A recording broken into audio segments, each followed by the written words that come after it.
hindi na rin pinapakulong. Etong mga to, mas inuna ang impeachment kaysa sa sunod-sunod na krisis na alam nila, sunod-sunod ang pagkokontrol nila. Hindi lang sa blood control ang nag-umpisa.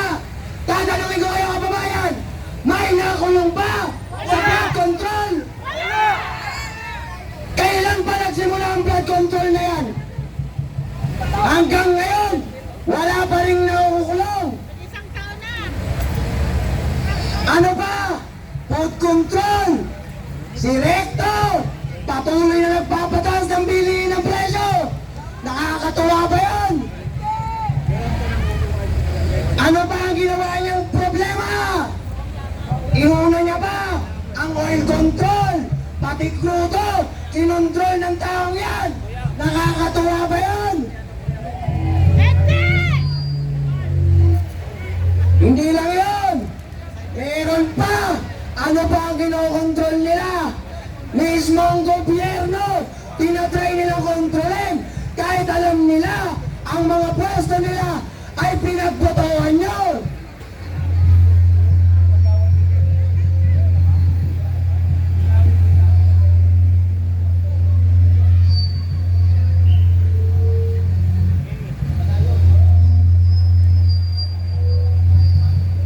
Go. Tutuloy ko na. Eto ba? I-impeach nyo si Bibi Sara. Bakit? Lantaran kasi ang pangangulimbat nyo ng pera. At alam nyo, pag naupo ang aming vice-presidente, alam nyo ang kakalagyan nyo. Meron pa kayong mga problema ang dapat kinaharap. Mas inuuna nyo to ngayon. Ang daming Pilipino nagugutom. Pero anong ginagawa nyo? Kayo nalamon. Alam nyo saan galing ang pondo na pinanlalamon ng mga gago? Galing sa pondo ng tao. Kaya sila ngayon busog. Gusto nyo, pasukin na lang natin. Makikain tayo. May ambag naman tayo eh. Wala pa nga atang ambag tong mga lokong to eh. Kaya kayo, tayo hindi na nagbubulag-bulagan, pero sila'y patuloy na bulag. Tayo hindi nagbibingi-bingian, pero sila'y patuloy na bingi. Tayo'y nagsasalita, habang sila'y pipi. Ano kayo? PWD? Sasamahan ko kayo. Lumawas kayo lahat ng kongresita, kukunin ko kayo ng PWD. Para mayroon pa kayong discount.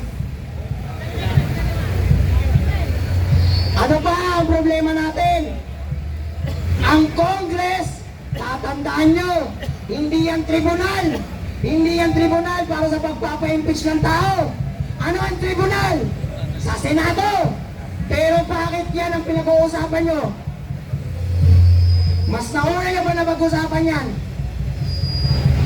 Bakit hindi nyo unahin ang mga totoong problema ng Pilipinas? Ang mga totoong nagpapalaganap ng korupsyon sa loob ng inyong tanggapan. Hindi lang yan, kayo hindi na namin tatawagin Kongreso. Alam nyo tawag sa kanila? Quezon City Zoo. Nilipat na pati Manila Zoo, nilagay sa inyo. Alam nyo kung bakit? Dahil una, may unggoy na ang hilig lumambitin. Pag hindi kayo sumabit, ikay magtatago sa saya ng iyong nanay. Mayroon pang baboy na hanggat kaya nilang babuyin ang sistema, ay bababuyin nila. At ano ang pinakauli sa lahat? Ang buhaya na naniligo sa mali-malitang pera ng taong bayan.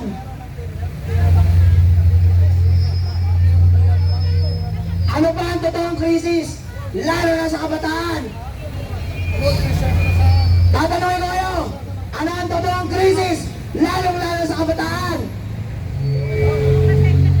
Hindi lang basta droga ang pagre-recruit para umakyat ng bundok at mag-research. Tarantadong research yan. May PLDT pa sa bundok. Ang natatandaan kong research, ako ako'y nagkoleyo. Ang natatandaan kong research, ang hawak ko, laptop, ballpen, at papel. Hindi Armalite, hindi magazine, at hindi burat ni Commander. Kaya kabataan, gumising kayo. Alam nyo ang totoong nangyayari sa bansang ito. Huwag kayong magbulag-bulagan sa turo ng mga profesor nyo.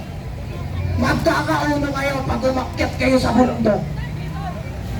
Hindi yan ang uno yan para sa bundok. Ayoko yan. Ayoko ang lamukin eh. Maarte akong bata eh.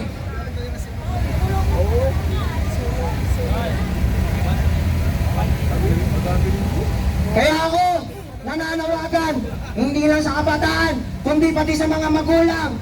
Nagisingin nyo ang inyong mga anak, lalong-lalo kayo kabataan, gumising kayo sa katotohanan.